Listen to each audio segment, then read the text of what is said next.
안녕하세요. 저는 이제 대학 졸업반으로 취업 준비에 한창인 23세 주영미라고 합니다. 사실 저는 또래에 비해 불운하고 초년 고생을 한 편이지만 누구보다 사랑 많이 받은 편입니다. 비록 아버지가 초등학교 때 돌아가시고 엄마도 고등학교 3학년에 돌아가셨지만 남들보다 빨리 헤어진 것일 뿐 저는 이것으로 그렇게 큰 상처를 받지는 않았습니다. 애초에 그늘지거나 우울타고 그런 성격은 아닌 저는 그냥 운명이라 생각하기로 했습니다. 그로 인해 갑자기 부모님이 생겨버렸거든요. 홀로 저를 키우시던 엄마마저 돌아가시고 애들이 수근수근거리며 다시 한번 쳐다보는 고아가 되자마자 알부자로 소문난 집으로 입적되어 든든한 뒷배가 생긴 것도 운명이겠죠. 사실 저희 부모님은 각자 부모님 가슴에 대못을 받고 둘이 조아라 야반도주하여 가정을 일구셨습니다. 아버지는 당시 없는 집 가장으로 공부 잘해 그럴듯한 직장을 다녔는데 그만 동네에서 이쁘다고 소문난 엄마를 만났답니다. 엄마는 어릴 때부터 이미 옆 동네 아랫 동네 남정네 마음을 다 접수한 미녀로 역시 없이 사는 외갓집의 희망이었답니다. 당연히 엄마 주변에 별것 아닌 남자부터 제법 쓸만한 녀석들까지 추파를 던졌는데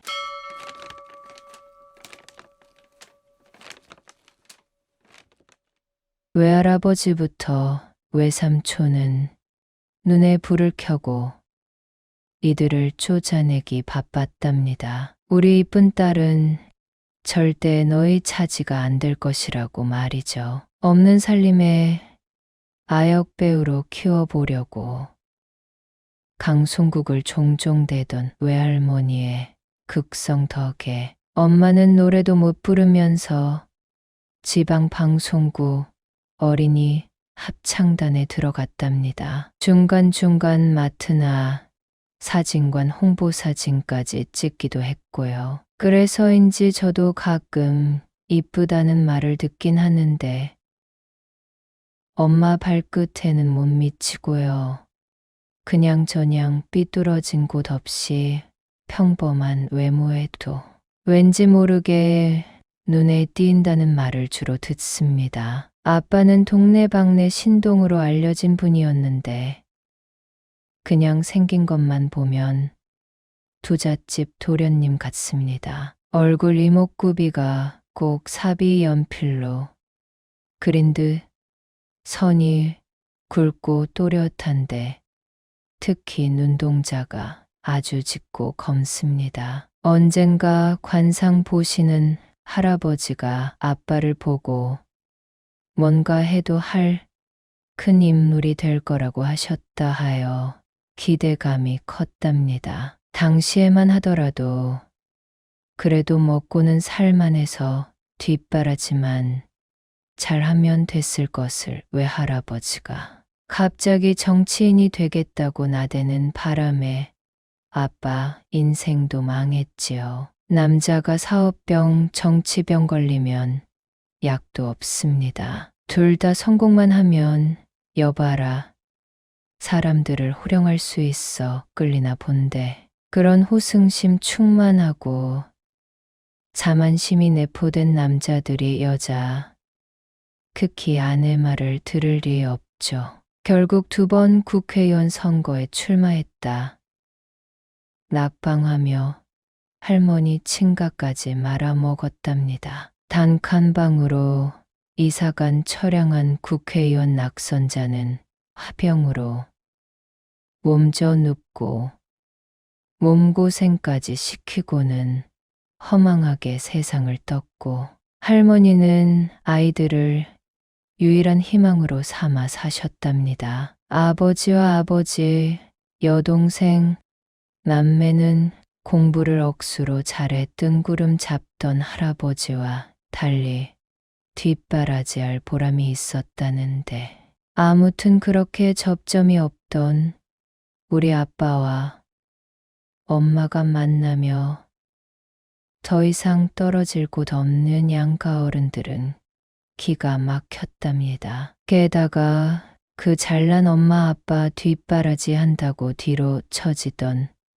외삼촌이나 고모의 반대가 더 심했지요. 결국 각자 우리 부모님을 찾아와 악다구니를 쏟아내는 바람의 두 분이 결국 사랑의 도피를 해버린 거죠. 외삼촌, 야 니까지 꽤 잘나봤자지. 그래, 니네 아버지 국회의원 한다고 얼굴하고 이름 팔린 건 안다. 그럼 뭐해? 사람들이 뽑아줘야 뭘 하지. 너 지금 허물어져 가는 집 한 채에 어머니하고 여동생밖에 볼 거 있냐? 똑똑하다고 말만 앞섰지. 대단한 머리도 아닌가. 여기서 벌어먹고 살겠다고 꼴랑농협 다니고. 야, 그 주제에 감히 내 동생을 낚아. 야, 우리 희진이 혼처 나선 집이 어딘 줄 알아? 읍내에 5층짜리 수영장집 있지. 그 집이야. 큰 집이 백화점 하는. 어디서 중간에 톡 끼어들어서 우리 신세까지 망치냐? 우리 희진이한테 투자 엄청 했어. 그 바람에 나나 우리 형제들 다 빈 숟가락 빨았고, 우리 모친이 재 끌고 강송국 앞에서 얼굴 보이고 유선 방송에 홍보 영상 찍은 걸로 배우 지원하려다. 그 집 머스마가 더 이상 얼굴 팔지 말고 조신하게 있다가 시집 오라는 바람에 그동안 일도 안 시켰다고. 그런데 그새를 못 참고 톡 끼어들어서 다 된 밥에 코 빠뜨리냐. 아빠 할 말 없습니다, 형님. 당장 당사자 희진이가 정작 그 혼처의 마음이 동하지 않으니 이렇게 된 것 아닙니까? 저도 형님 하시는 말 충분히 알아들었으니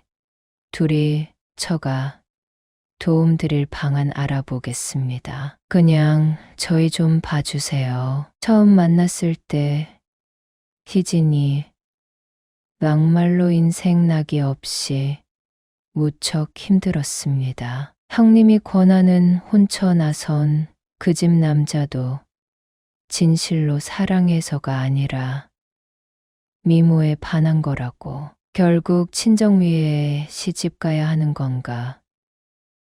혼자 고민이 많았던 상황이었다고요. 외삼촌, 이게 누구 보고 형님이래. 나한테 그렇게 불러도 될 놈 따로 있으니까 너는 접어두고. 그래, 우리가 희진이 팔아먹기라도 한다는 거야 뭐야. 니들만 고고하고 대단한 사랑하지.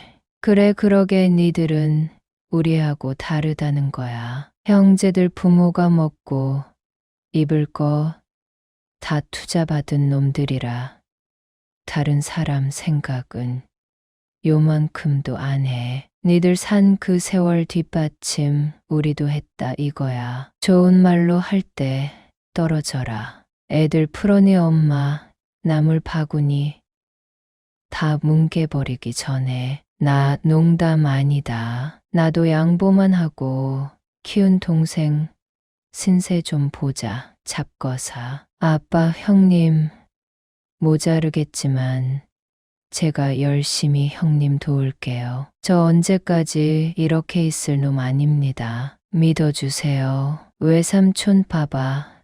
뜬구름 잡는 게 딱 지 아빠지. 그래서 이 신세로 뭘 해서 일어설 건데 왜 너도 국회의원 하려고? 그 양반 어떻게 됐더라? 내가 네 미래를 보며 밀어주기엔 이미 희진이 곤처는 자리 탄탄히 자리 잡히다 못해 하늘로 날아오를 지경이라고 비교가 안 돼. 이 자식아, 주제 파악해라. 이렇게 형제들이 반대하는 것은 엄마만이 아니었답니다. 아버지 여동생인 고모는 아버지 못지않게 공부 잘하고 똑똑했다는데 아버지에게 좀 가져져 있었지요. 그러다가 할아버지가 정치한다고 설치면서 일은 안 하고 더욱 더 인맥 쌓는다고 밖으로 돌아 친가가 쪼그러들고 살림은 엉망이 되어 아버지와 마찬가지로 대학 공부 못하고 여상 들어가 살 길 개척했답니다. 작은 회사에 똑소리 나는 격리로 있으면서 할머니를 챙겼는데 농협 들어간 오빠가 같은 여직원도 아닌 헛바람 잔뜩 든 없는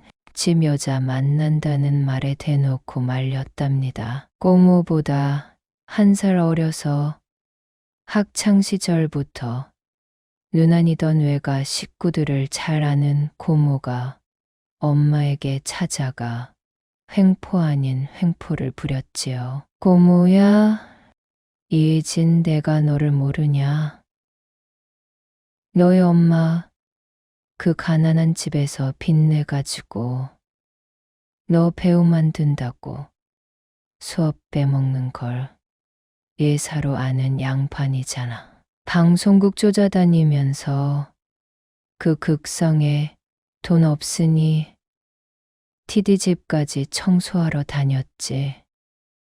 너는 평범하게 못 살아. 얼굴이 이뻐서도 그렇지만 너희 부모 때문에 너희 집서는 혹시 상처 생길까봐 아무것도 못하게 한다며. 우리 집도 지금 코가 석자야. 국회의원 2번이나 떨어진 아버지 때문에 생긴 빚 아직도 못 갚았어. 그런데 우리 영식 오빠 부인으로 네가 들어온다고 너희 집도 반대하듯이 우리도 반대야. 헛바람 든 건 아버지로 좋게 며느리까지 헛바람 잔뜩 들어서 언제 배우한다고 설칠지 모르는 애 맞고 우리 엄마 매일매일 불안하게 살게 하기 싫어. 그냥 너 좋아하는 남자한테 가.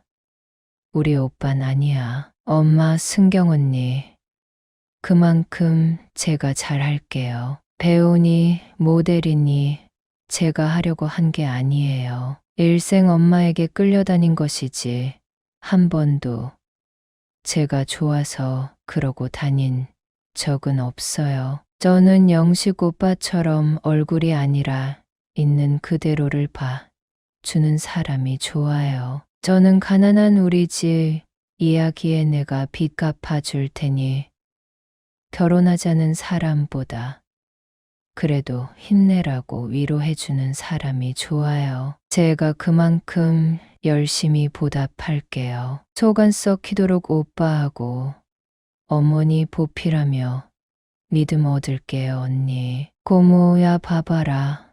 너 우리 오빠하고 결혼하면 입장이 또 바뀐다. 내가 너를 새언니라고 불러야 되거든. 이거 아주 골치 아픈 건데 나는 절대로 곧 죽어도 너한테 그렇게 부르고 싶지가 않아. 단순히 나이 때문이 아니라 오빠나 나나 머리로 비교해서 꿀릴 것이 하나 없을 내가 여자애 늦게 태어났다는 이유 하나만으로 스포트라이트 선수 뺏겼거든. 집 그렇게 되기 전과 후에도 늘 그 이유로 오빠에게 좋은 것 뺏기고 언제나 뒷전이었어. 하지만 나 참았어. 왜? 그래. 너라도 성공해서 좋은 마누라 얻어 나중에라도 갚아라 한 거였어. 그런데 언덕바지 되어줄 정도도 아니고 심지어 평범한 집구석도 아닌 네가 감히 우리 집에 들어오겠다고? 오빠도 아무리 똑똑해봤자 결국 남자야. 반반한 얼굴 보고 혹해서는 이래고 뭐고 계산도 안 하고 불구덩이로 들어가려고 난리법석을 부리지. 그래 이제 빚 대충 갚고 이제 좀 숨통 트일 판에 우리가 미쳤다고 너하고 엮여서 니네 집 빚 떠맡게 생겼냐. 시장에서 나물 파는 우리 엄마 지금 모습은 상상도 할 수 없을 정도로 양갓집 교수였어. 그런데 잘 살다가 한순간 횟가닥한 아빠 때문에 저렇게 됐고 우리도 마찬가지야. 결혼이란 그런 거야 맹추야. 엄마 언니 학교 다닐 때 저 귀여워해 주셨잖아요. 들었던 것보다 애가 됐다고 순진하고 착하다고 다른 언니들이 저 욕하는 것도 편들어 줬잖아요. 제가 잘할게요. 오빠하고 저 진심이고요. 절대로 저는 이름을 알리거나 얼굴 알리고 밖으로 돌 생각 없어요. 조용히 한 남자의 아내로 소리 소문 없이 살 거고요. 우리 친정에 돈 가져다 바칠 일 없어요. 우리 집은 무슨 짓을 하건 무슨 돈을 가져다 바쳐도 끝날 일이 아니거든요. 저 바다만 주시면 제가 친정하고 연 끊고 이 집 며느리로 얌전하게 살게요. 예. 고모 똥파리가 똥 끊는 소리 하고 있네. 그리고 내 뜻이 엄마 뜻이야. 내가 지금 단순하게 내가 싫어서 새언니 될 사람한테 찾아와 험한 소리 하는 것 같니? 우리 엄마가 결사반대라고 지금 그런 줄 알고 그냥 헤어져. 좋아하는 마음은 마음일 뿐이야. 어따 대고 사랑 타령이야 이것들이. 사랑만 먹고 사라지면 굶어 죽을 사람 없다. 아니 그래 오빠나 너나 이 와중에도 진짜 힘든 게 뭔지 모르는 거야. 귀한 만큼 현실인식 시켜줬어야 하는데 너희들이 먹은 고기 한 점에 부모 피땀뿐 아니라 형제들의 눈물과 침이라는 걸 몰라. 할머니가 엄마를 반대한 이유는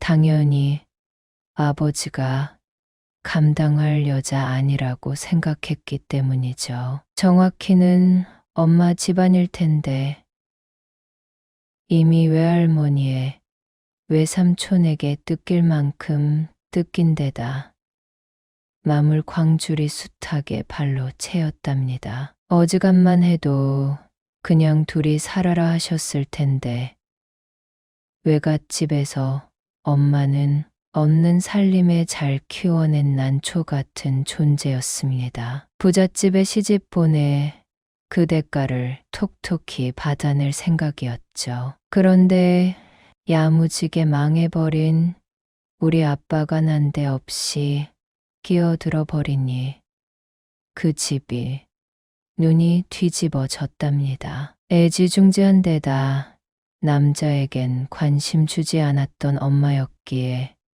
외갓집은 이루 말할 수 없는 폐악질을 서슴지 않았다는데 외삼촌이 고모 회사로 쫓아가겠다고 하는 바람에 결사반대하신 건데 실은 엄마 데려가기로 한 남자가 찾아와 집에 찾아와 행패 아닌 행패까지 부렸답니다. 남자야 네가 주영식이란 놈이냐.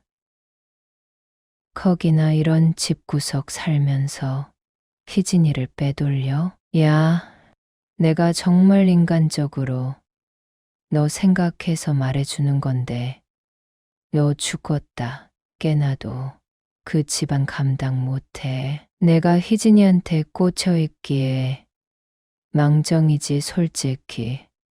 사람들이 엄청 돈돈하거들랑. 내 생전 여지껏 그렇게 적나라하게 돈돈하는 사람 처음 봤다. 그 집에서 다달이 생활비 달라는데 우리 아버지 운전기사 2달 월급이야. 물론 내가 감당할 만해서 그렇게 하겠다고 했는데 물론 이게 끝이 아니겠지. 그런데 너는 뭐냐? 이렇게 살면서 그래 처가에다 다 꼬라 박으려고. 아빠 아니요.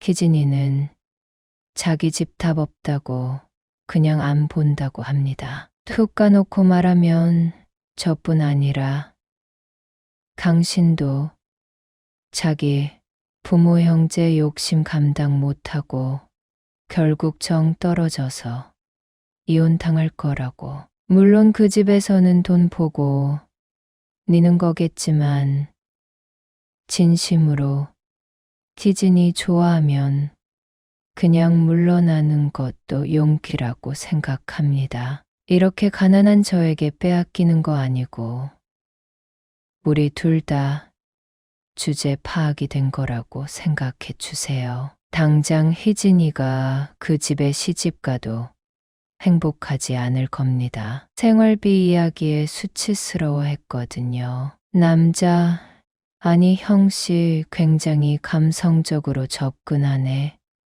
공부 잘했다더니 약 파는 솜씨도 일류야 아주. 그러게 시당초 임자가 있는 거 알면 물러섰어야지. 뭐 자기 식구들이 돈 밝혀서 정 떨어져 이혼당할 거라고. 그걸 아는 여자가 감히 내가 사준 옷에 화장품으로 치장을 하고 다른 남자를 만나냐? 생각해봐. 내가 안 돌게 생겼나? 네가 끼어들려면 희진이한테 쓴 돈이며 그 집에 내가 처바른 돈 물어내고 해야 하는 거야. 알았어. 나는 우리 어머니가 죽어라 반대하던 윤희 허락받은 놈이야. 그런 애를 네가 난데없이 채가는데 눈 안 돌겠냐. 내 말 한마디면 너 농협에서 잘라버릴 수 있어. 좋은 말 할 때 물러나. 후회하지 말고 버려도 내가 버려. 감히 그까짓 것들한테 나 안 차인다고. 사정이 이러니 결국 엄마와 아빠가 각자 집을 떠나 야반도주 한 건 당연한 결과일지도요. 가방 한 개씩 덜렁 들고 새벽 첫 차 타고 사랑의 도피를 해버린 두 분은 남들이 뭐라 하건 진실했습니다. 제가 본 엄마는 아빠만을 사랑했고 아빠 역시 마찬가지였습니다. 그러나 저 6살 되고 얼마 지나지 않은 어느 날 아빠가 회사에 출근하다 쓰러지셨습니다. 병원에서는 췌장이 안 좋다며 조직 검사해봐야 한다는데 별로 대단치 않은 당뇨 증상이 있던 아빠는 별거 아니라고 무시를 했지요. 그런데 점점 얼굴이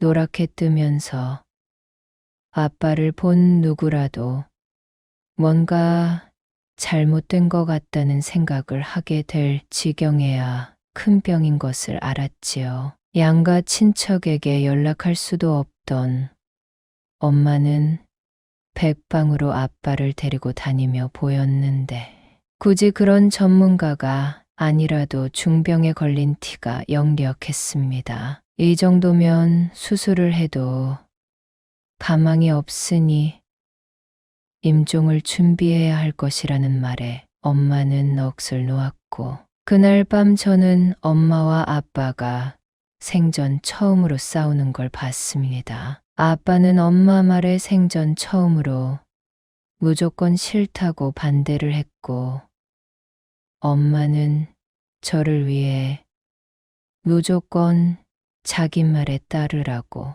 악을 썼지요. 그렇게 고물상 할아버지 불러 얼마 안 되는 세간살이 파라 한 푼이라도 건진 엄마는 사람 새로 들어오기 전까지 절대로 못 준다는 집주인에게 사람 죽어난 방이란 소문나면 한동안 빌 거라는 협박을 하여 악착같이 보증금을 받아냈습니다. 그렇게 우리 세 식구가 온 곳이 할머니 댁이었습니다. 누가 사는지 모를 작은 집 마당에서 무릎 꿇은 두 분 옆에서 멀뚱히 서 있던 저는 당시만 해도 아빠나 엄마에게 부모가 있을 거란 생각을 한 번도 안 해서 놀랍고 낯설었습니다. 가난한 행색에 안 어울리는 어딘지 모를 위험이 있는 할머니는 동시에 눈빛에서 지독한 노여움과 슬픔이 느껴졌는데 이제 더 슬퍼질 예정이었죠. 눈이 노란 데다 배만 볼록한 깡마른 아빠는 무릎을 꿇은 채로 엄마와 함께 울고 계셨고 그 모습의 노여움보다 앞선 걱정과 모성애로 할머니는 얼른 아빠를 방으로 들이셨습니다. 엄마 염치는 없지만 이 방법이 최선일 것 같았어요. 제가 빼앗은 아들 가는 것도 못 보시면 한으로 남으실까봐 마지막 가는 길 가슴 아프더라도 함께 하려고요. 할머니 그래 이제 쓸모 없어져서 버리러 온 모양이지. 네 마음대로 해봐라. 집에 들였다고 끝이 아니다. 당장 아들 가면 너도 자신 꼴 안 볼 테니 그리 알고 저것이랑 같이 사라질 준비해. 엄마, 예 어머니 감사해요. 할머니 감사할 것 없어. 아나 모르겠지만 여의 집 식구들도 그 남자한테 돈 물어내라 닭달에 지쳐서 야반 도주한 지 오래야. 그 너하고 결혼하기로 한 놈은 장가 들고 외국 놀러 다니더니 거기 터잡았다고 해서 걸릴 것 없어서 받아들인 거야. 당장 쫓아내고 싶지만 내 아들이 찾을 것 같아서. 그뿐이야. 난 너 며느리라 생각 안 하니 어머니라고 부르지 말어. 그런 정 들면 떼기도 힘들다. 그날 밤 또 소식 듣고 온 시집 간 고모가 엄마를 불러내 머리채를 잡고 뒹굴었지만 아빠가 그 몸을 해서 말리니 차마 손도 못 대고 물러났지요. 고모는 이렇게 쉽게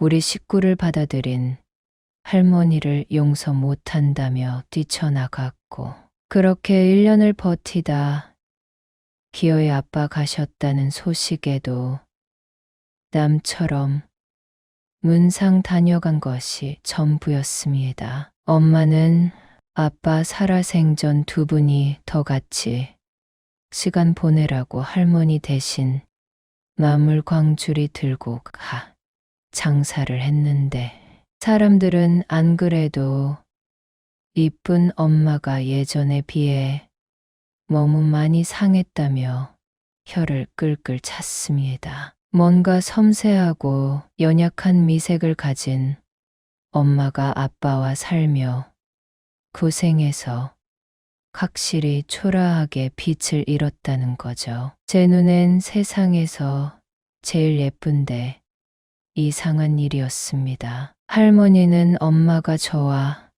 아빠를 남겨두고 또 도망갈 줄 알고 처음엔 경계를 무척 했는데 다른 상인들 다 파장해도 끝까지 마마 기어이 팔고 들어오는 것을 보며 마음이 달라지신 모양이었습니다. 아빠 가시면 안 볼 듯이 하시더니 아바가 가신 이후에 우리에게 나가라는 소리 한마디 없이 엄마와 나란히 나무를 팔러 나가셨는데 종종 저 먹을 것도 사오시고 공부 잘하냐며 저에게 말을 거셨습니다. 아빠도 엄마도 머리는 좋은 사람들이니 너도 똑똑할 거라던 할머니는 저만은 대학 공부 꼭 가르칠 테니 열심히 공부하라고 하셨죠.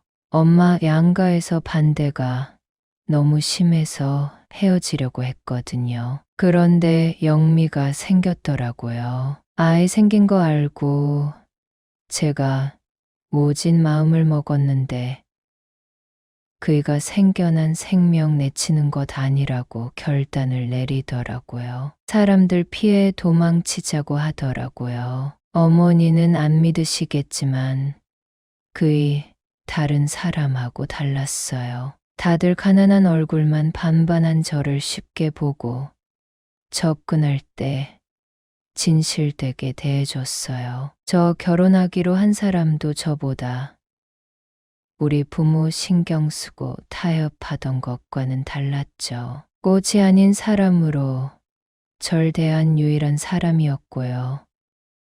도망 오고 하루도 편할 날이 없더니 결국 저 때문에 몹쓸 병 생긴 것 같아요. 할머니 그런 말 마라.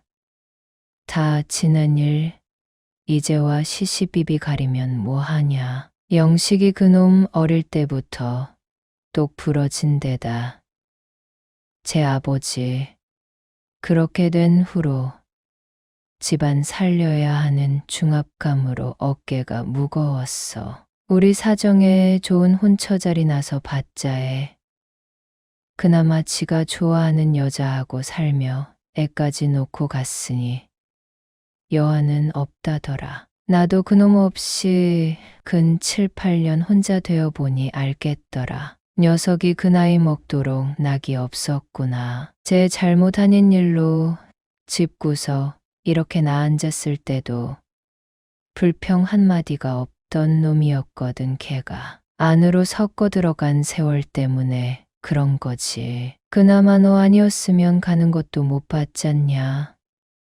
지금 생각하면 그게 제일 고마워. 미운이 고운이 해도 내 손녀까지 낳아. 이렇게 영식이 딘자리 채워주고 말이다. 너희 내려온 날 영식이지만 그 고운 얼굴 상한 거 보고 나도 마음이 편치 않았다. 우리 영미 저거 키우는 재미로 살자. 너도 친정형 끊겼으니 편히 내 옆에서 영식이 같은 놈 또 있나 찬찬히 둘러봐. 그냥 꺾이긴 아까우니까. 엄마 전 영미만으로도 좋게요. 그나저나 어머니 요즘 주무실 때 기침하시던데 어디 안 좋으신 거 아니에요? 그이가 어머니도 얼굴색 안 좋다고 걱정 많이 했었거든요. 혹시 모르니 자기 가고 나서라도 챙기라고 신신당부했어요. 할머니 너희 그렇게 가고 나라고 제 정신이 없겠냐. 밥을 먹는 둥 마는 둥 승경이 시집이나 보내고 눈 감으려고 일만 했지. 영식이 간 후로 내가 구름과자 시작해서 그런갑다. 사람들이 그딴 거 왜 피우나 했더니만 영식이 생각에 눈물 콧물에 화가 치솟아도 거기에 불 붙이고 있다 보면 그나마 진정이 되는 것 같아서 별거 아냐. 늙은 몸을 막 굴려서 그러지.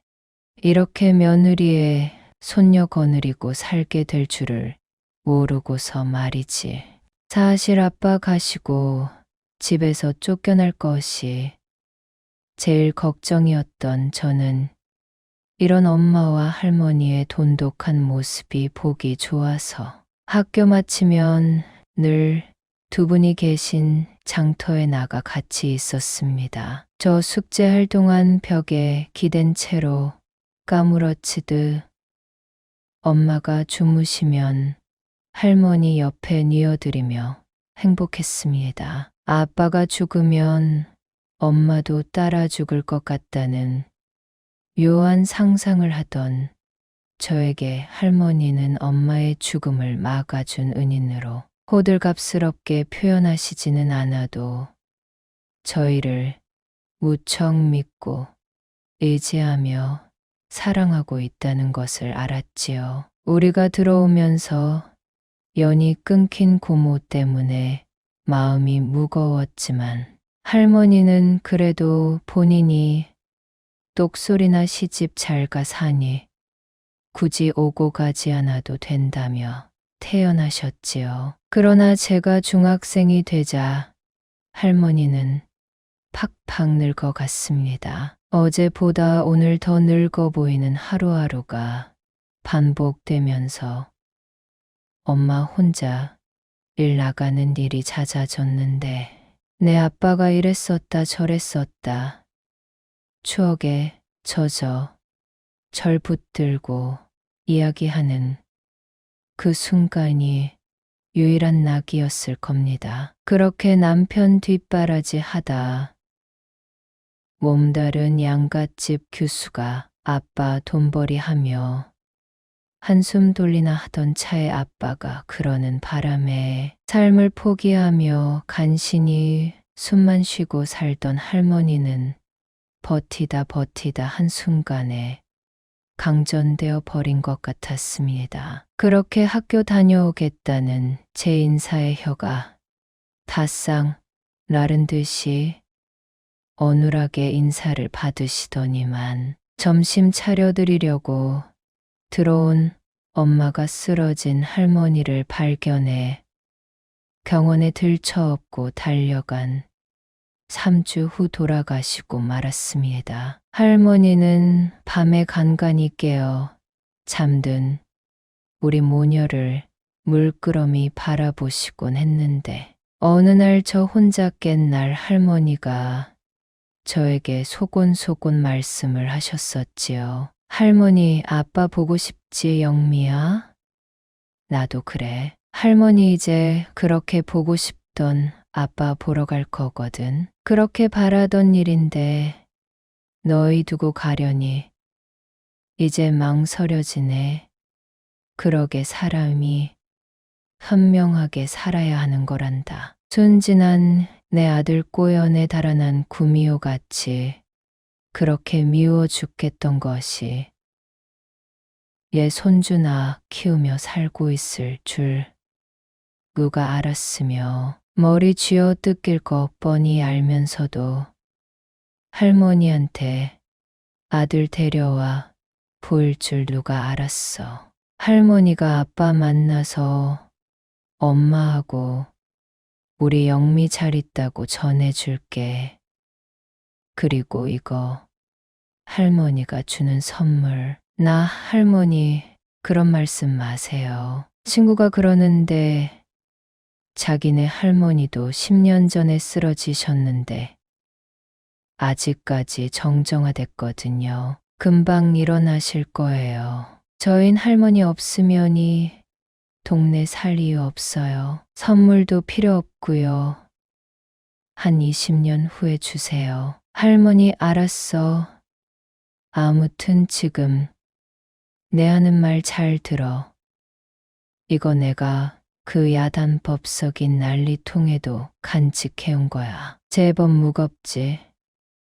나 시집 왔을 때 할미 친정에서 해준 건데 이게 100년도 전에 유명한 장인이 만든 거야. 골동품 중에 골동품이지.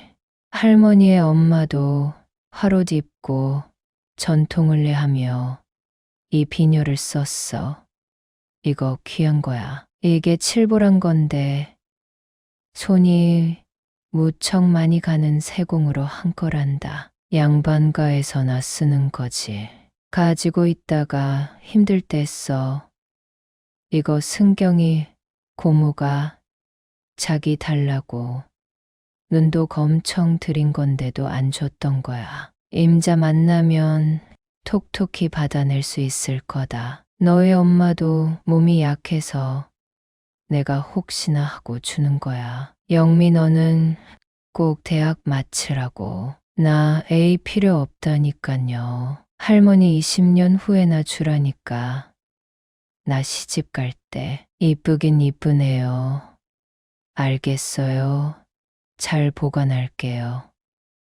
얼른 주무세요. 저도 잘래요. 할머니가 가르쳐 주신 대로 이불 사이 안쪽 깊숙이에서 제가 찾은 솜 넣은 면 보자기에 둘둘 말린 휘황찬란하고 길다란 한 쌍의 비녀를 저에게 물려주신 할머니는 다시 한번 손가락으로 입술을 가리며 쉬, 우리끼리 비밀이다 하셨고 저는 알겠다고 씩 웃으며 할머니를 재웠습니다. 할머니는 귀한 거라고 했지만 솔직히 저는 믿지 않았습니다. 드라마에서 왕비들이 쓰던 비녀처럼 화려한 게 할머니의 엄마 시대 때부터 내려오던 물건처럼은 안 보였거든요. 할머니는 저에게 비녀를 주신 후 며칠 후 갑작스러운 호흡곤란이 와서 자시 병원으로 실려가셨고 엄마는 할머니 서랍 속 쪽지에 적힌 승경이 고모의 연락처로 연락을 했습니다. 고모는 근 78년 생하니 등 돌리고 살더니 할머니 가신다는 소리에 득달같이 달려와서 숨을 놓으시는 것을 보고 목매어 울었죠. 하지만 저희 모녀를 여전히 못마땅해 하며 눈의 가시처럼 대했습니다. 고모부가 꽤 영향력이 있는지 조문객이 많이 왔는데 고모는 조의금 한 푼 우리에게 주지 않고 할머니 살던 집 보증금은 인정상 우리에게 줄 테니 정리하고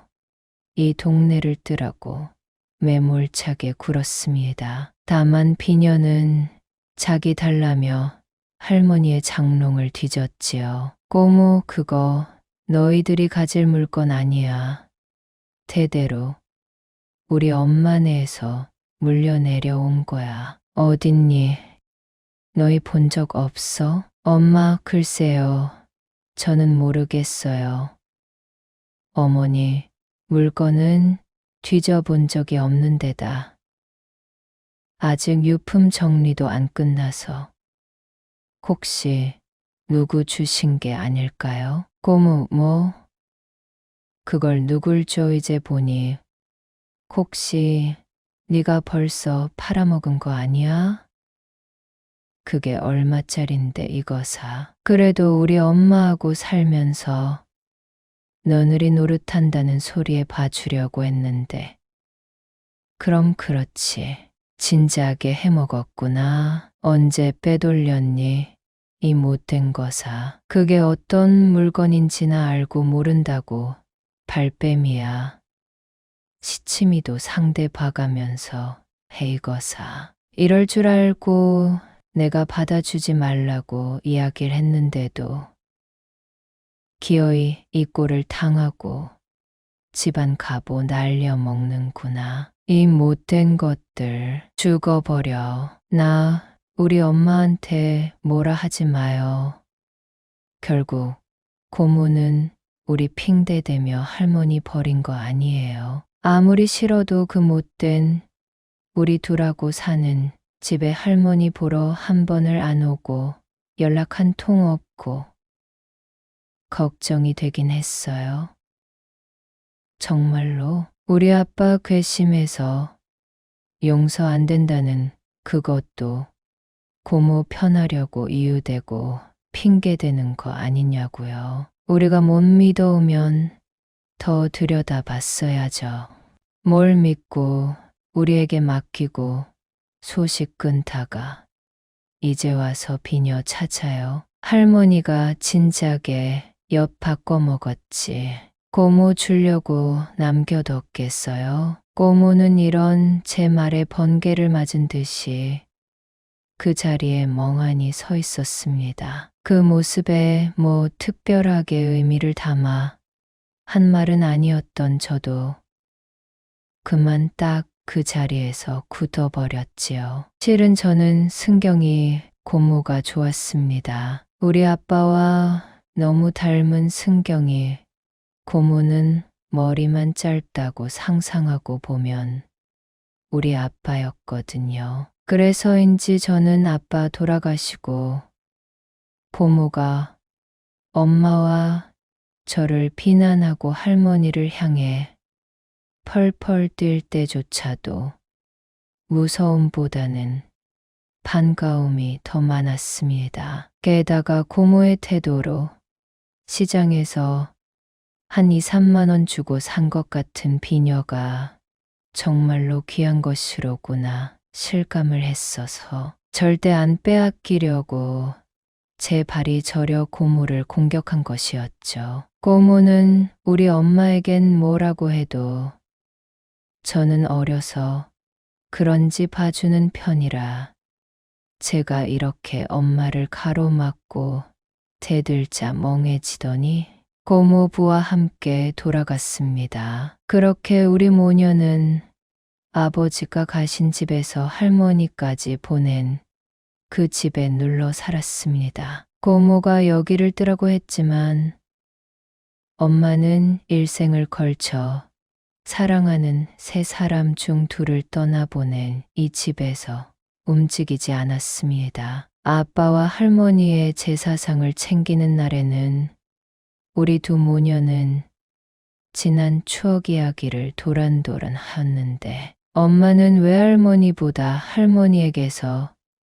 더 모정을 많이 느꼈답니다. 엄마 영미야, 아빠가 엄청 사랑이 많았잖아. 큰 소리 한 번을 안 내고. 할머니가 그래. 처음 할머니하고 나물 팔러가 앉아서 엄청 긴장을 하고 있었는데 그때까지 서로 눈도 안 마주치고 말도 안 했지.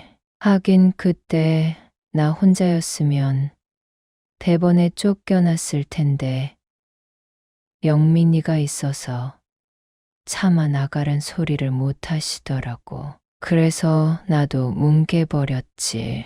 그런데 그 뚱한 분위기 속에서도 중간중간 말 없이 사라지셨다. 나타나서는 뭘 쑥 내미는데 장 보는 사람들이 입에 물고 있는 핫도그나 호떡 사러 가신 거 있지. 아는 사람이 줬다는데 노인네한테 그런 걸 줬을 리 있어. 나 하나는 외할머니 본 적은 없지만 할머니 좋아 보면 날은 없는데 내가 하는 말 다 기억하고 쓱 내미신다. 보면 나한테 마음 안 주려고 엄청 노력하는 게 보이는데 야 이미 좋아해져 버린 느낌 뭔 말인지 알지? 말로는 아빠 딸이니까 안 내친 거라고 하시는데 집이 가난해서 그렇지. 아마 돈 많았으면 여기저기 선행하고 다니셨을 것 같아. 배불룩한 고양이 보시곤 한숨 쉬시더니 생선살 발라서 밥에 비벼주시고 아빠 이야기하면서 우시길래 우리 밉냐고 했더니 이젠 안 밉대. 어차피 아빠 결정이었다고. 그런데 이제 보니 그게 맞았대. 엄마 할머니가 그러셨어. 아빠가 옳았다고. 나 아빠가 자기가 먼저 갈 팔자인 거 알고 엄마하고 나 남기고 가려고 발버둥 친 건데 할머니가 못나서 그걸 몰라준 거라고. 이젠 알아서 엄마도 나한테 미안하고 애잔하대. 그에 비해 엄마는 아빠 데려와 할머니 품에서 보낸 것으로 첫 번째 도리했고, 나 낳은 걸로 두 번째 도리한 거라고 후불했어. 엄마 말 잘 들으라고 신신당부하던데 엄마는 제 말에 뒤돌아 숨죽이고 우셨습니다. 그리고 고모가 애타게 찾던 비녀 할머니가 저에게 주었다고 말하는 제게 할머니가 주신 선물이니 잘 간직하라고 말씀하시며 보여드리겠다는 제 말에 안 보시겠다고 하셨습니다. 자기는 볼 자격도 없다는, 엄마는 승경이 고모가 귀한 것이라고 한 물건이니 잘 간직해두라고만 하셨지요. 그리고 고모도 미워하지 말라고 하셨는데 제가 머리 긴 아빠 같아서 뭔 짓을 해도 안 밉다고 하자 웃으셨습니다. 학교 다닐 때 이쁘다는 이유로 선배들에게 시달릴 때 고모가 말려줬다는데 일생 아빠에게 영광을 뺏기다시피 살다가 그렇게 먼저 간 상황에 화가 난 거지. 정말로 우리가 미워서 그런 것이 아니라고 편을 들어주셨죠. 그러다가 일요일에 하는 진품 명품인가 거기서 할머니가 주신 디스탄 비녀가 3천만 원 감정가가 나온 것을 보고 가슴이 두근두근했습니다. 만약 진품이 맞다면 할머니 말씀대로 대학 미천은 되겠다 싶기도 했고요. 적어도 내가 대학만 붙으면 학비 걱정은 덜어진 거라 마음이 가뿐했지요. 그렇게 우리 모녀가 아빠보다 할머니의 빈 자리를 더 처절하게 느끼며 산 세월도 그렇게 길지 않았습니다. 홀로 시장에서 할머니 마물 좌판을 물려받아 장사를 나갔던 엄마는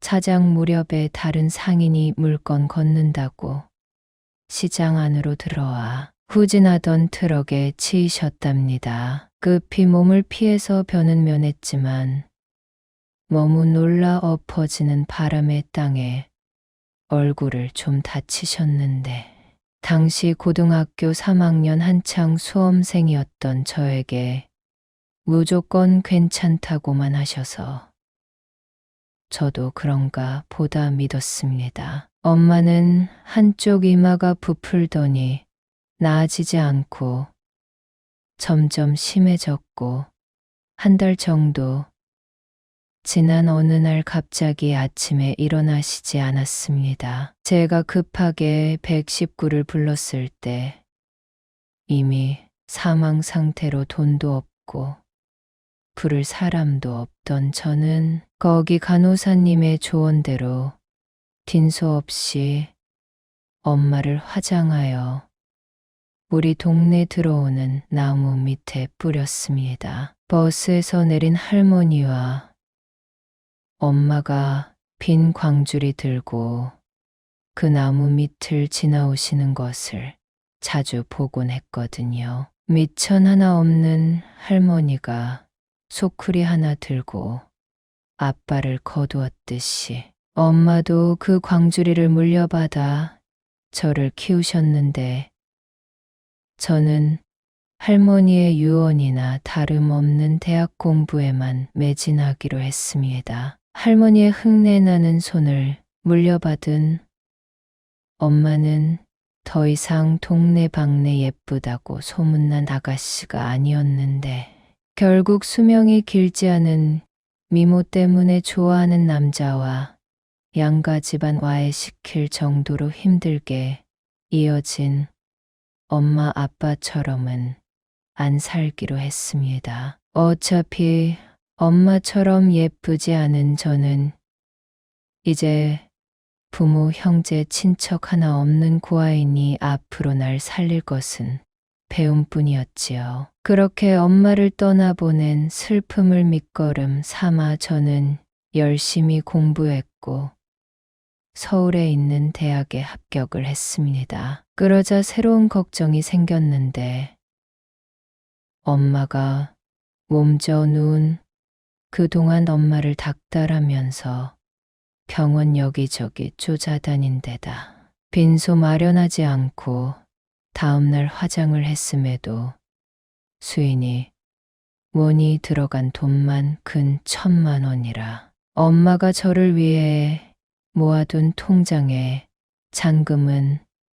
얼마 남지 않았던 상태였습니다. 우리가 살던 집은 찌그러졌어도 월 30만 원 내야 하는 월세 집이었으니 엄마 몸져 누운 한 달부터 못 내기 시작하여 2달 밀린 상태에 보증금 300에서 까면 남는 것도 없었죠. 그렇게 졸업할 때까지 삼시세끼 라면으로 때우며 짠순이처럼 지내며 꼭 필요한 것만 아껴가며 살았는데도 한 번 꺼내 쓰기 시작하니 앞자리가 순식간에 달라지며 다닥이 나기 시작했습니다. 혼자 산다고 집세를 깎아주지 않으니 혼자 살기는 큰 집이지만 당장 여자인 제가 혼자 들어가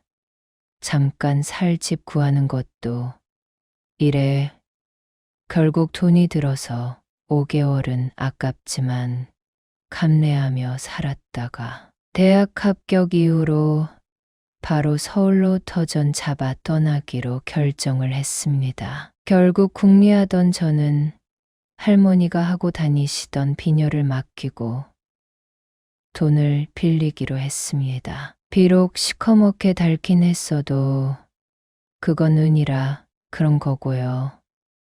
비녀 끝에 섬세한 세공이 들어간 흔치 않은 칠보로 장식된 사대부나 왕실에서 혼례 때 쓰던 비녀라고 하니 사극에 나온 그 비녀가 이 비녀를 본딴 것이라는 계산이었죠. 달라던 고모가 아닌 제게 물려주신 유일한 물건에다 무슨 일이 있어도 계약에 꼭 들어가라 하신 유언을 받들기 위해 쓰면 화를 내시진 않을 것 같았습니다. 무엇보다 제 나름대로 다시 찾을 계산 속이 있었습니다. 한 쌍으로 똑같은 비녀가 2개이니 한 번에 그게 다 가져가는 게 아니라 한 개만 맡길 생각이었습니다. 일단 대학 등록금에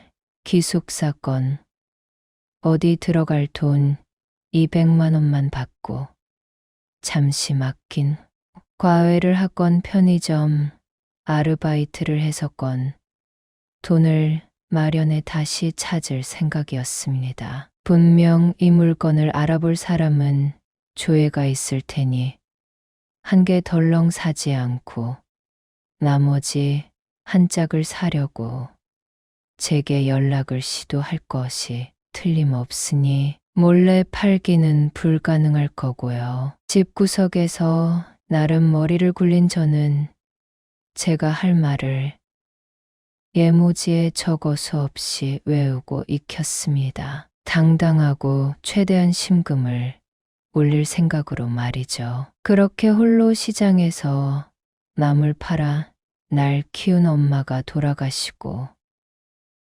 등록금을 마련해 이곳을 뜰 생각이던 제가 금은방에 가 할머니 유품인 은비녀를 메밀자 가게에 있던 종업원이 자기네는 물건만 팔지 이런 물건을 담보로 하는 곳이 아니라며 전당포로 가라고 딱 잘라버리는 겁니다. 그러지 말고 사장님 좀 불러달라고 사정사정하고 있는데 마침 사장님이 들어오셨습니다. 영화에서 본 전당포는 이미지가 무서워서 엄두가 안 나는데 영 껄렁껄렁한 게 돈 안 주려고 나머지 비녀 한 짝 찾아 원래 절 습격할 것 같았거든요. 여자 사장님은 할머니 유품이란 말에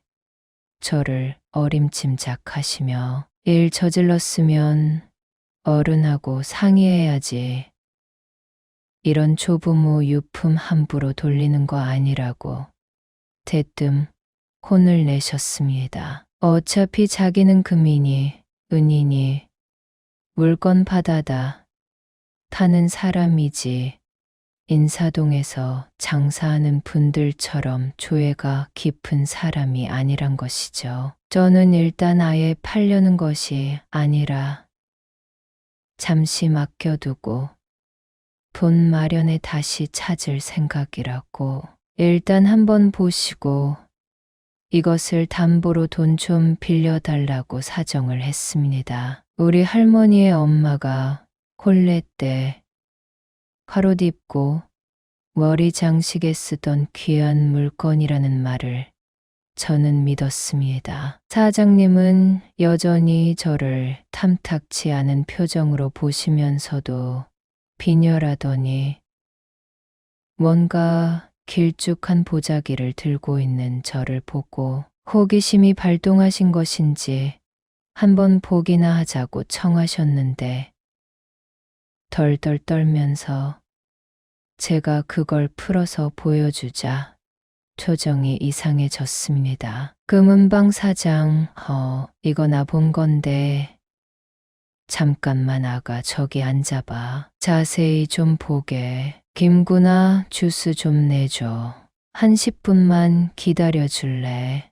아가, 이거 원래 색 좀 찾아보자. 그렇게 카운터 안쪽으로 들어간 사장님이 비녀를 유심히 보시더니 전화로 누군가에게 연락을 하는 것 같더니만 무슨 약 같은 걸로 비녀를 닦는데 돈은커녕 저한테 또 괜히 세척 비용 청구하나 싶어 겁이 났던 저는 내준 주스가 목으로 안 넘어갔습니다. 무슨 짓을 했는가는 몰라도 금세 번쩍번쩍해진 할머니의 비녀는 순식간에 영롱하게 빛을 발했고 제가 10,000원짜리 같다고 했던 비녀는 부티가 줄줄 흘렀지요. 사장님 저기 혹시 너 영식 오빠 딸이니?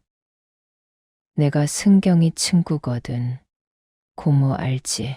걔네 집 망하기 전에 아줌마가 이 비녀를 액자에 넣어두고 보시며 때때로 닦곤 하셨거든. 안 그래도 승경이네 집 놀러가서 본 물건 중에 제일 예쁘고 눈에 띄던 물건이었단다. 그 집 망하고 소식 끊겼다가 시집 가면서 어쩌다 연이 다 같은 개하고 있는데 안 그래도 아주머니 돌아가시고 그 비녀 찾았는데 없어졌다고 엄청 서운해했거든. 너네 아빠도 잘 알고 너네 엄마도 내가 잘 알아.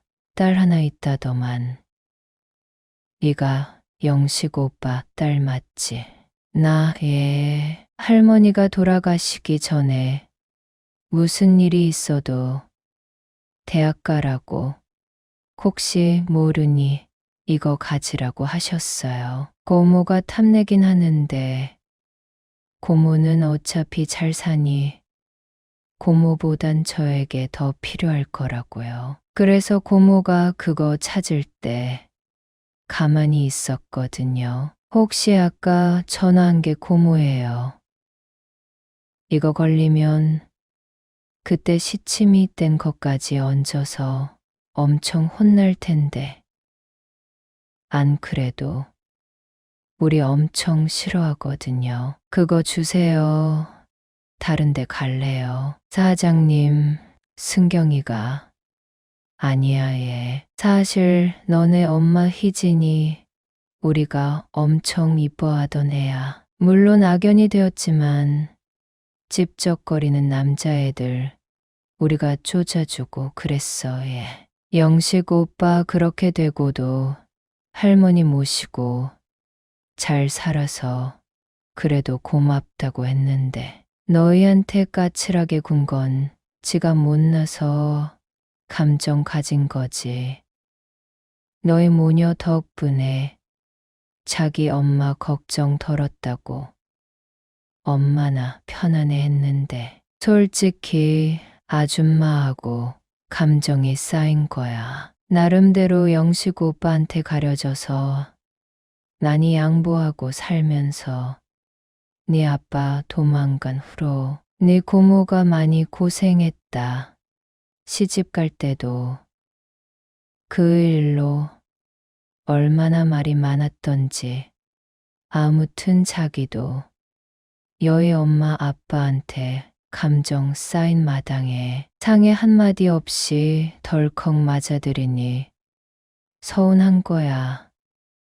게다가 영식 오빠 다 죽어가니 원망도 제대로 못하고 만만한 게 너희 밖에 더 있겠어. 저도 지 마음을 모르겠다더라. 아무튼 근처라 금방 올 테니까 고모 한번 만나봐. 근데 네 엄마는 어쩌고 네가 왔어? 제가 대답을 채하기도 전에 고모가 도착을 했습니다. 고모는 가타부타 말 없이 비녀와 저를 보며 한참을 생각에 잠기더니 이거 맡아두고 돈 빌리려고 왔다는 사장님 말에 깜짝 놀라며 제게 물었지요. 고모, 나도 엄마 가시고 네 엄마 붙들고 각달은 했다만 여 주셨을지도 모르겠단 생각을 해서 그냥 온 거야. 영민호야 오빠 딸이니 받을 자격 있어서 그냥 말았지 뭐. 이 비녀 참 우리 예전에 잘 나갈 때 생각나고 참 추억이 많은 물건이거든. 내가 갖고 싶었던 건 그 이유지 별것은 아니었어. 어차피 다시 보니 반갑네. 그런데 왜 네 엄마 어디 아프니? 왜 이걸 맡기고 돈을 빌릴 생각을 해? 나 저 대학은 무슨 일이 있어도 꼭 마치라고 하셨거든요. 할머니가 아빠하고 고모 그렇게 똑똑해도 대학 못 간 게 미안하셨다고. 그래서 이거 잠깐 맡기고 등록금 내려고요. 집 보증금으로는 택도 없어서. 엄마 5달 전에 돌아가셨어요. 사고 나서 한 달 정도 앓으시다. 돈 없어서 장례도 제대로 못하고 다음날 바로 화장했는데 어리다고 바가지를 씌운 건지 염하고 수의관이며 화장 비용만 1,000만 원 돈 나와서 쪼들렸거든요. 하필 고3이라 돈 한 푼 못 벌고 공부만 했더니 다달이 월세 간신히 내니 등록금이 모자랐어요. 이거 맡기고 학교 다니며 벌어서 찾아오려고 했어요. 고모, 아니 넌 나한테 연락을 했어야지 어쩌자고.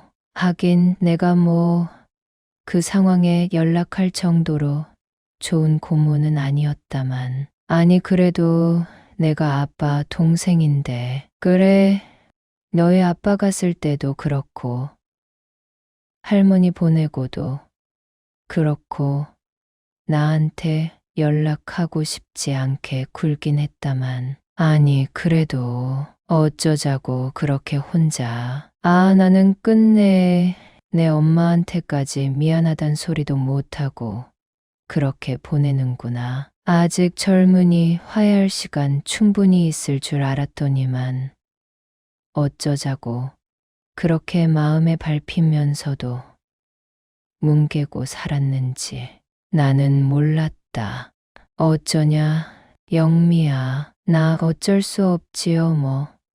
사실 엄마나 아빠도 하루도 속 편히 사신 적이 없는 분이셨잖아요. 엄마나 아빠 보내고 외할머니보다 의지할 분으로 할머니를 찍었거든요. 사실 고모도 미워하지 말라고 엄청 편들기도 했어요. 예전에 엄청 친했고 예뻐해준 언니라고. 어쨌든 고모 죄송해요. 비녀 찾으신 거 뻔히 보면서 모른 척해서요. 고모 나도 발끈하고 나서길래 네가 갖고 있구나 하고 물러난 거야. 나도 네 엄마 밉지 않은데 이상하게 얼굴 보면 울컥하고 특히 우리 엄마가 나한테 상해 한마디 없이 그렇게 받아준 게 서운하더라고. 물론 오빠가 그 상황이니 이해는 가는데 몰라 미운데 온전히 미워하지도 못하겠는 게 너무 화나고 분했어. 그래도 언젠가 애들 시집 장가 보낼 즈음에는 어쩔 수 없이 부르겠거니 했더니만 어째 그렇게 빨리. 거기다 너 혼자 그렇게 장례도 제대로 못 치르고 보냈다니 내가 가슴이 아리고 미안하다. 다 내가 마음이 넓지를 못해서. 울먹울먹하며 은비녀를 만지면서 이야기하던 승경이 고모의 눈물은 곧 고열로 바뀌었는데 금은방 사장님도 우리 엄마 불쌍해서 어쩌냐 따라서 울며 제 등을 토닥여 주셨습니다. 아예 서울로 올라갈 거란 제 말에 등록금과 생활비를 내주시는 조건으로 고모가 자기 집으로 들어오라 엄명을 하셔서 들어갔습니다. 다시 말씀드리지만 저는 승경이 고모가 너무 좋습니다. 이리 봐도 저리 봐도 머리 긴 아빠라서요. 대신 비녀 자기에게 맡겨두래서 군말 없이 날에 따르는 저에게 이유를 묻는 고모에게 아빠 닮아서 그렇다고 하니 엄청 화를 내시기는 했지만 실은 본인도 숱하게 듣던 소리라죠. 저는 아무리 바빠도 금요일 강의 끝나면 고모 집으로 내달리며 지난 4년을 보냈는데 아들 둘 있는 고모부는 제 팬이 되어서 오히려 고모보다 저를 반기며 제 덕에 살 만난다고 합니다. 보면 할머니나 엄마나 속으로 삼키지 말을 아끼는 타입인데 승경이 고모는 입으로 뱉는 타입입니다. 제 입장에선 차라리 이 편이 속 편하고요. 콩닥콩닥 말 대답해가며 한마디도 지지 않는 저는 머리 굵어서 그 집에 들어갔어도 그냥 조카가 아니라 딸처럼 녹아들었지요. 저는 어쨌든 같은 주씨에 여자만 알아주는 건 저밖에 없을 터라 무조건 고모 편인데 고모도 그러하니 제법 쿵짝이 잘 맞는답니다. 고모는 저에게 할머니 비녀 받아서 할머니처럼 거실에 걸어두고 한 달에 한 번 저와 함께 이 비녀를 닦습니다. 그러고 있으면 마치 예전 할머니 살아계시고 할아버지가 돌기 이전 부유하고 평화롭던 시절도 돌아간 것 같다고 합니다. 그래서 전 고모의 이 중요한 행사에 진지하게 동참하고 있지요. 죽도록 미워했던 사람, 그러나 죽도록 사랑할 수밖에 없던 사람들에 대한 미안함과 그리움 가득 담아 그렇게 한 가족으로 녹아든 저는 먼저 간 엄마, 아빠, 할머니 안심하시게 고모네 식구와 진심으로 터놓고 그들의 자식처럼 살고 있습니다. 앞으로도 그럴 예정이고요. 이젠 고모와 고모부가 부모니까요. 말을 좀 이쁘게 못하는 고모라 나중에 며느리에게 밉보이지 않게 옆에서 잘 가르쳐 보려고요. 들어주셔서 감사합니다.